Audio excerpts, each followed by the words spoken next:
back to my channel. If you are new viewer, please subscribe my channel for more videos. आज हम बात कर रहे हैं एक ऐसे जजमेंट की जिसमें कि हाई कोर्ट ने सोसाइटी को शिक्षा देने की बात कही है, क्योंकि आज के समय में बहू बेटियों को कई घरों में इसलिए प्रताड़ित किया जाता है क्योंकि उन्होंने क्या है, बेटी को जन्म दिया है। आज भी पढ़े लिखे समाज में भी पहले तो एजुकेटेड कम होते थे लोग, लेकिन अब तो हर कोई पढ़ाई कर रहा है, हर कोई एजुकेटेड है। उसके बावजूद भी ये विचार, ये धारणाएं जो हैं वह क्या है, लोगों के मन से हटी नहीं है। वह अभी भी हर चीज के लिए अपने बहू या जो अपनी बहू बेटी है उसको ही हमेशा क्या है, प्रताड़ित करते हैं। हर चीज के लिए उसको ही जिम्मेदार ठहराते हैं। फिर लोग कहते हैं कि आप जो ये कानून है उसका दुरुपयोग हो रहा है। वाकई दुरुपयोग हो रहा है, लेकिन हर जगह नहीं हो रहा। जो अच्छे घर की लड़कियां हैं, जो पढ़ी लिखी समझदार लड़कियां हैं, वो अभी भी सबसे पहले जो है इस तरह के कानून को अपनाने की जगह, इस कानून का फायदा उठाने की जगह वह अपने परिवार को अहमियत देती हैं।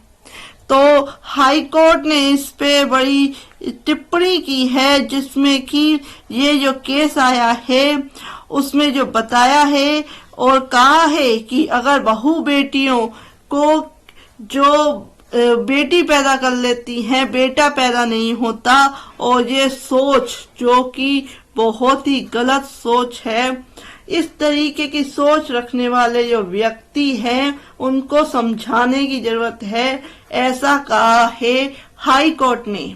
तो क्या कहा है पूरा समझते हैं मामले को। अगर आप चैनल पे नए हैं तो प्लीज सब्सक्राइब मेरे चैनल। समाज को यह शिक्षित करने की जरूरत है कि मनुष्य के गुणसूत्र बच्चे का लिंग तय करते हैं, ये कहा है हाई कोर्ट ने। जो माता पिता अपनी बहुओं को अपने वंश वृक्ष को सुरक्षित रखने की इच्छा पूरी ना कर पाने के लिए कठिन समय देते हैं, उन्हें शिक्षित करने की आवश्यकता है कि यह उनका बेटा है, ना कि उनकी पत्नी, जिसके गुणसूत्र बच्चे का लिंग तय करेंगे। दिल्ली हाई कोर्ट ने ये कड़ी टिप्पणी की। दिल्ली हाई कोर्ट ने कहा, जो अपर्याप्त दहेज लाने और दो बेटियों को जन्म देने के लिए अपने पति या ससुराल वालों द्वारा कथित तौर पर क्या है, कथित रूप से परेशान किए जाने के बाद एक महिला की दहेज हत्या के मामले की सुनवाई कर रहा था। हाई कोर्ट ने कहा कि समकालीन समय में, वर्तमान समय में एक महिला के लायक होने का विचार भौतिक विचारों से जुड़ा होना समानता और गरिमा के सिद्धांतों के विपरीत है। प्रतिगामी मानसिकता का लगातार प्रचलन और दहेज की अप्राप्त मांगों से जुड़े उदाहरण एक व्यापक सामाजिक चिंता को रेखांकित करते हैं। यह विवाहित महिलाओं के सामने आने वाली चुनौतियों पर प्रकाश डालता है, जिनका आंतरिक मूल्य और सम्मान उनके माता पिता की अंतरंग मांगों को पूरा करने की क्षमता पर निर्भर होना चाहिए। अपने ससुराल वालों से वित्तीय मांगे, न्यायाधीश स्वर्ण कांता शर्मा ने कहा। हाईकोर्ट ने कहा कि ऐसे परिदृश्य को देखना परेशान करने वाला है जहां माता पिता अपनी बेटी की भलाई और उसके आराम की कामना करते हैं, जब वह अपने पैतृक घर को छोड़कर वैवाहिक घर में बसने की कोशिश करती है। लेकिन जो समाज है वो कहीं भी बहुओं को जीने नहीं देता, लेकिन उसे प्यार और समर्थन देने की बजाय नई दुल्हन को ससुराल परिवार में लगातार लालच और उत्पीड़न का सामना करना पड़ता है। इसमें कहा गया है कि आघात कई गुना बढ़ जाता है और आजीवन बन जाता है जब दहेज संबंधी अपराध की पीड़िता लगातार यातनाओं पीड़ाओं के कारण अपनी जान दे देती है। खासकर तब जब जिन दो बेटियों को उसने जन्म दिया है और प्यार किया है, वे भी उसे परेशान करने और आघात पहुंचाने का आधार बन जाती हैं, जैसे कि वह बच्चे के लिंग के लिए पूरी तरह जिम्मेदार है। आश्चर्यजनक रूप से इस संबंध में आनुवांशिक विज्ञान को नजरअंदाज कर दिया जाता है, जिसके अनुसार जब बच्चा गर्भ धारण करता है तो अजन्मे बच्चे के लिंग का आनुवंशिक निर्धारण X या Y क्रोमोसोम का संयोजन शामिल होता है, जिसमें महिलाओं में 2X क्रोमोसोम होते हैं और पुरुषों में 2X क्रोमोसोम होते हैं। एक X और एक Y गुणसूत्र XY होना, ये क्या है जो निर्धारित करता है कि लड़का जन्म लेगा या लड़की जन्म लेगी। महिला पे इस पे किसी तरह की कोई डिपेंडेंसी नहीं है।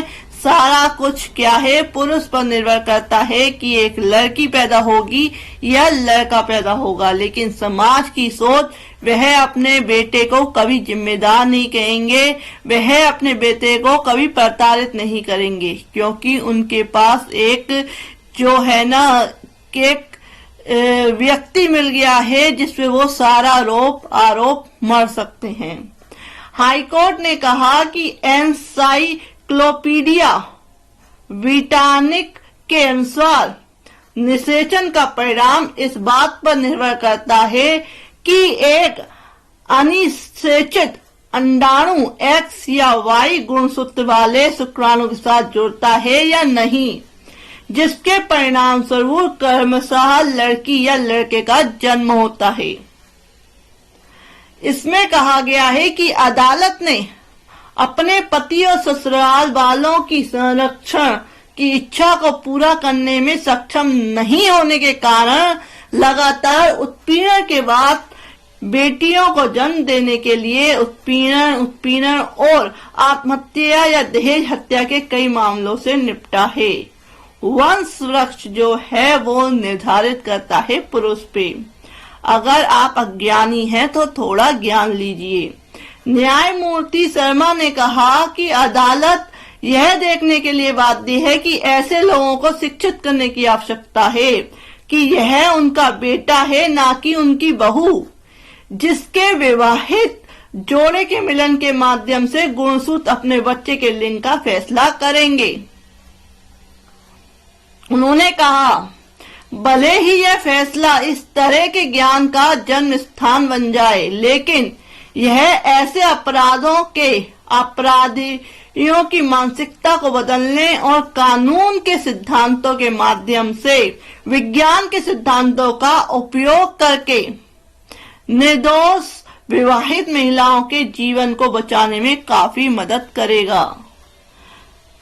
जो है आवश्यकता है, बहुत ज्यादा जरूरी है कि जो लोग नहीं जानते कि जो सास या जो ससुर या जो हस्बैंड नहीं जानते कि जो बच्चा पैदा हो रहा है, जो लड़का या लड़की पैदा हो रही है, वह जो स्त्री है, जो बहू है, उसके कारण नहीं हो रही। यह पुरुष पे निर्भर करेगा कि लड़की पैदा हो या लड़की। इसे समझाने की आवश्यकता है, ऐसा कहा दिल्ली हाई कोर्ट ने।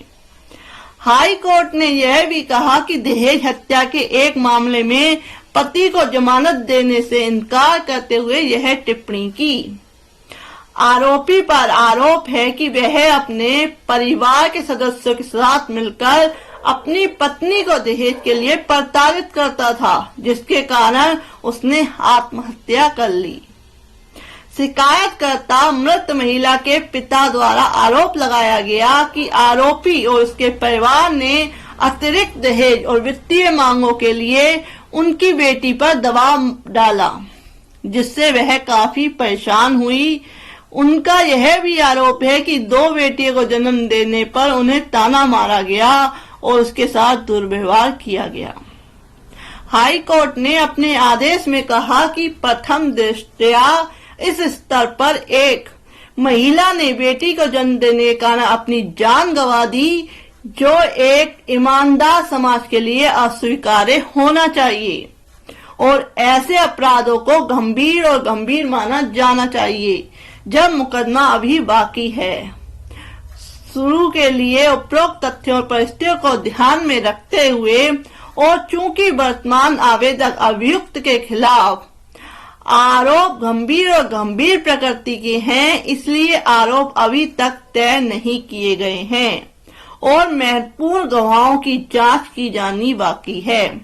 इसलिए यह अदालत इसके लिए इच्छुक नहीं है, उसे जमानत पर रिहा कर दे।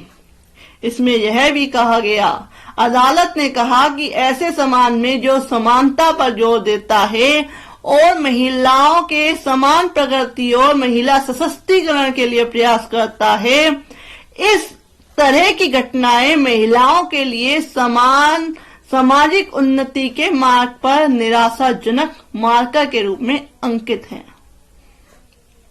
इसमें कहा गया है कि यह धारणा कि एक महिला का मूल्य कम हो जाता है यदि उसके माता पिता उसके पति या ससुराल वालों को दहेज की अपेक्षा को पूरा नहीं कर सकते हैं, जो महिलाओं के प्रति गहरे पूर्वाग्रह या भेदभाव को दर्शाता है। इस तरह की अपेक्षाएं न केवल लैंगिक समानता के सिद्धांतों का उल्लंघन करती हैं, बल्कि ऐसे माहौल में भी योगदान करती हैं जहां महिलाओं को वस्तु बनाकर महज लेन देन तक सीमित कर दिया जाता है। अदालत ने माता पिता द्वारा अनुभव किए गए गहरे संकट को स्वीकार करते हुए कहा, जिन्होंने अपनी बेटी की खुशी के लिए ईमानदारी से प्रयास करते हुए सब कुछ दिया, उन्हें कथित तौर पर उसके ससुराल वालों की दहेज की मांग पूरी करनी पड़ी। तो इस तरीके से जो ये समाज जो चल रहा है, कहते हैं कानून का दुरुपयोग हो रहा है, लेकिन अगर ये कानून जो है अगर हटा दिया जाए, अगर इस कानून को कमजोर कर दिया जाए, तो हो सकता है कि बहुत ज्यादा क्या है, और ज्यादा जो है इस तरीके के केसेस आने लगे, द्वारा महिलाओं पे हो ज्यादा घोर अपराध होने लगे। अभी समाज डरता है, अभी पुरुष डरते हैं, अभी ससुराल पक्ष डरता है, क्योंकि महिलाओं के हाथ में एक कठोर कानून है। अगर ये कानून को कमजोर कर दिया जाएगा तो जो महिलाएं अपना जीवन यापन कर रही हैं और जो ससुराल पक्ष इस डर से कि उनके पास जो है कार्रवाई ना हो जाए, उनके अंगेष्ट कार्रवाई ना हो जाए, इस डर से वह क्या है कुछ नहीं कहते। तो इसीलिए क्या है कई परिवार अभी चल रहे हैं।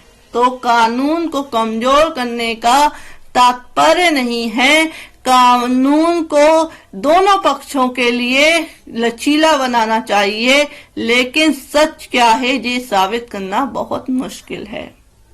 तो फ्रेंड्स, अगर आपको मेरी ये वीडियो पसंद आई हो तो please like share and subscribe my channel.